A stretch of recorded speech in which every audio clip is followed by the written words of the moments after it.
Direct काटिसकेपछि देखाउन पर्ला। Hello साथीहरू, फेरि welcome back to my another blog होइन।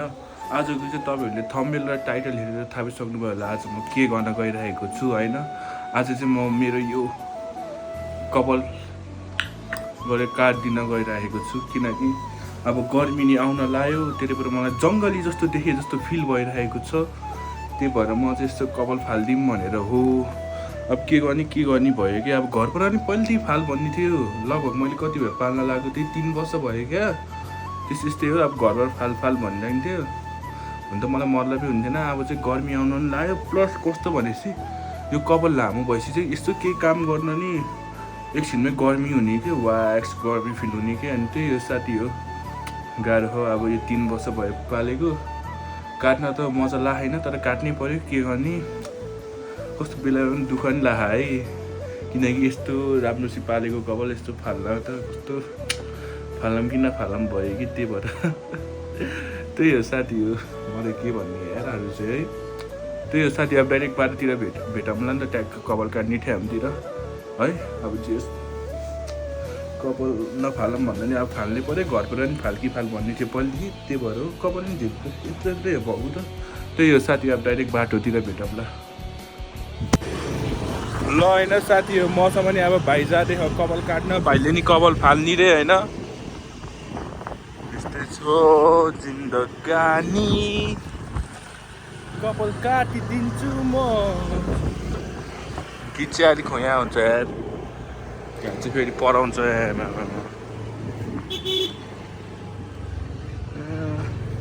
अनि साथीहरूले चाहिँ किन मेरो भ्लग आजकल हल्का ढिलो आँखा भनेपछि म हल्का सन्चो नि छैन होइन। त्यही हो साथी हो, ज्वरो आइराख्ने अन्त यो सिजन चेन्ज हुन लाएर होला, गर्मी महिना आउन लाएर होला।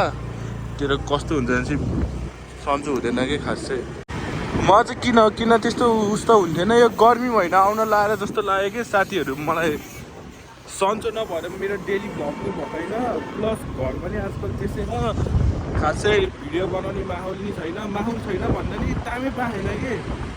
हल्का अब बुझौँ न के भएको, बाजेलाई पनि सन्चो होइन, यताउता हेर्न पर्छ। त्यही भएर हो।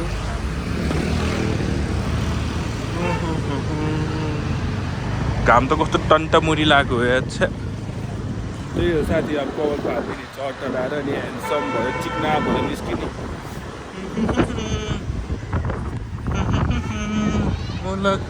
त्यहाँको बच्चाहरूको छुट्टी हुने टाइममै निस्केछ क्या हामी यार। जाम त के भने ठुल्ठुलो बसहरू के जाम लाग्छ यार।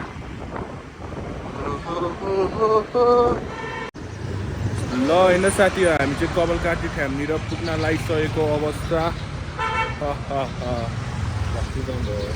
जामै है, झ्याल लाग्छ हो यो जाम भयो भने त यार। पिल्ला लाग्दो यार, पछाडि मान्छेले पनि देख्यो भने त हाँसो लाग्छ यार। ए यार के जाम हो र। ल साथी हो होइन, हामी चाहिँ कपाल काट्ने ठाउँमा आइसकेको छ। अनि अब चटडाहरू भाइले काट्छ, पहिला भाइले काट्छ अनि त्यसपछि मैले काटेँ। मैले फोकस त भएको होला नि है, भर्खर फोकसै भएन नि तनाव हुन्छ। यसलाई ह्यान्डसम बनाइदियो रे यो कपाल। अनि त्यो टाउकै बाङ्गो खत नि बराबर गरिदियो है।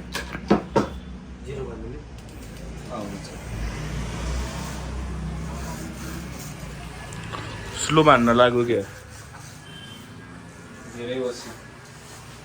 किन त मुले हान्ने चिज छ।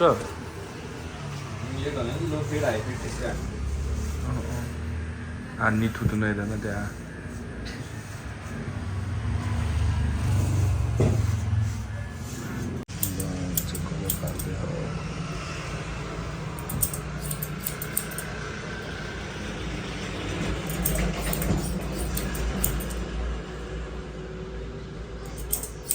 भनेको मान्छे छ नि त तालु हानिदियो कि न कपालले डिस्टर्ब गर्छ, न बाङ्गो जान्छ, न सिधा जान्छ।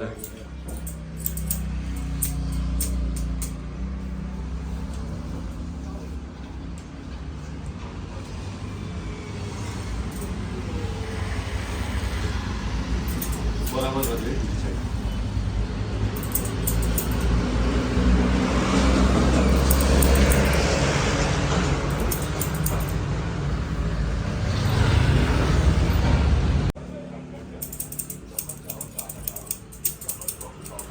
कपाल चाहिँ खासन् किन फालेको त धेरै रिजन छ कि मेरो धेरै रिजन छ अरे भन्ने त के हो अब मेन एउटा रिजन भनेको त घरमा त है जो मान्छे आए पनि सिधै मेरो कपाल नोटिस गरिहाल्छ कि बाबु के कपाल पालेको यस्तो भनिन्छ सिधै ल म के भनौँ हुन्छ आज पनि देख्नु त्यो पछि तेरो अगाडि भन्थ्यो त एउटाले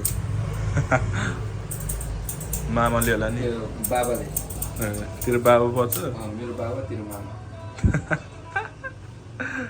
तेरो कपाल हेर्नु भनेको त उसको पनि ज्यान छ भनिदिएर त्यस्तो त हो मलाई त के थाहा र ठिक राम्रो देख्यो देख्न चाहिँ भर्खरै 9-10 मा पनि फुच्चे जस्तो देख्यो होइन यो अहिले सुतार हो भइहाल्यो त्यो ह्यान्डसम देख्यो त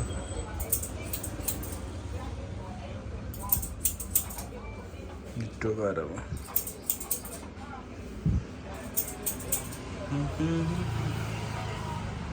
फाल्दिन पर्छ फाल्ने भनेर आएको है साथीहरू फेरि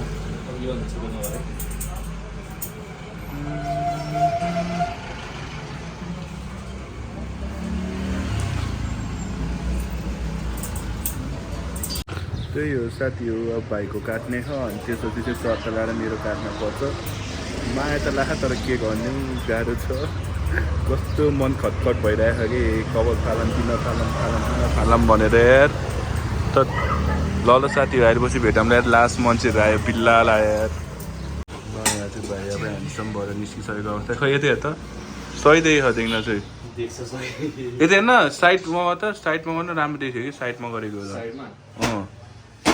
साथीहरू मेरो पालि आयो अब काट्न त मन लाग्यो नि तर के हो भने काट्नै पर्यो ट्याक्क लगाएर त्यही हो साथी हो म देखाउने मन लाग्दैन अब डाइरेक्ट काटिसकेपछि देखाउन पर्ला ल साथीहरू मैले चाहिँ कपाल फालिसकेको अवस्था मलाई चाहिँ लास्ट कमेडी देखेँ हो यार म ऐनामा हेर्नै मन लागेन यार तिमीलाई थुत्नु पनि देखाउनै मन लागेन यार ए छ्या लास्ट त धुर्पी जस्तो देखेँ कि यार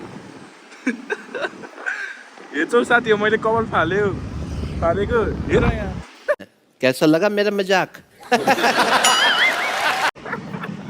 कैसा लगा मेरा मजाक भनिदिएर कि कहाँ फाल्ने यार साथीहरू त यत्तिकै मैले तिमीहरूलाई यस्तो प्र्याङ हानिदिएको यार जसले हेरेर पताउनु भएको थियो बिचरा उनी सबलाई मनैदेखि सरी होइन कहाँ फाल्ने यार 3 वर्ष त भयो बल्ल पालेको यार माया लाग्छ नि यार कपाल फाल्दैन यार यति मायाले पालेको कपाल यार साथी हो यस्तो भन्थ्यो कि म सन्चो थिएन साथी हो अनि कन्टेन्ट नि खासै पाएको थिएन अनि यस्तो मेरो अडियन्सहरूलाई यस्तो प्र्याङ हानिदिउँ न भनेर हो कि त्यही हो आशिष केही भन्ने हो के भइरहेको मलाई अनि हाम्रो भाइले चाहिँ ट्याग लगाएर कपाल फाले त्यही हो साथी हो ल साथी हो कमेन्ट गरिदिनु होला को मेरो प्र्याङमा झुकिनु भयो होइन चट्टा लगाएर कहाँ फाल्ने त नि यार त्यही हो साथी हो आजको भ्लग यति गर्न पर्छ जस्तो लाग्यो त्यही हो जो नयाँ हुनुहुन्छ सब्सक्राइब गरिदिनु होला जसले हेरिराख्नु भयो सेयर गरिदिनु होला त्यही हो साथी हो ल सी यु इन नेक्स्ट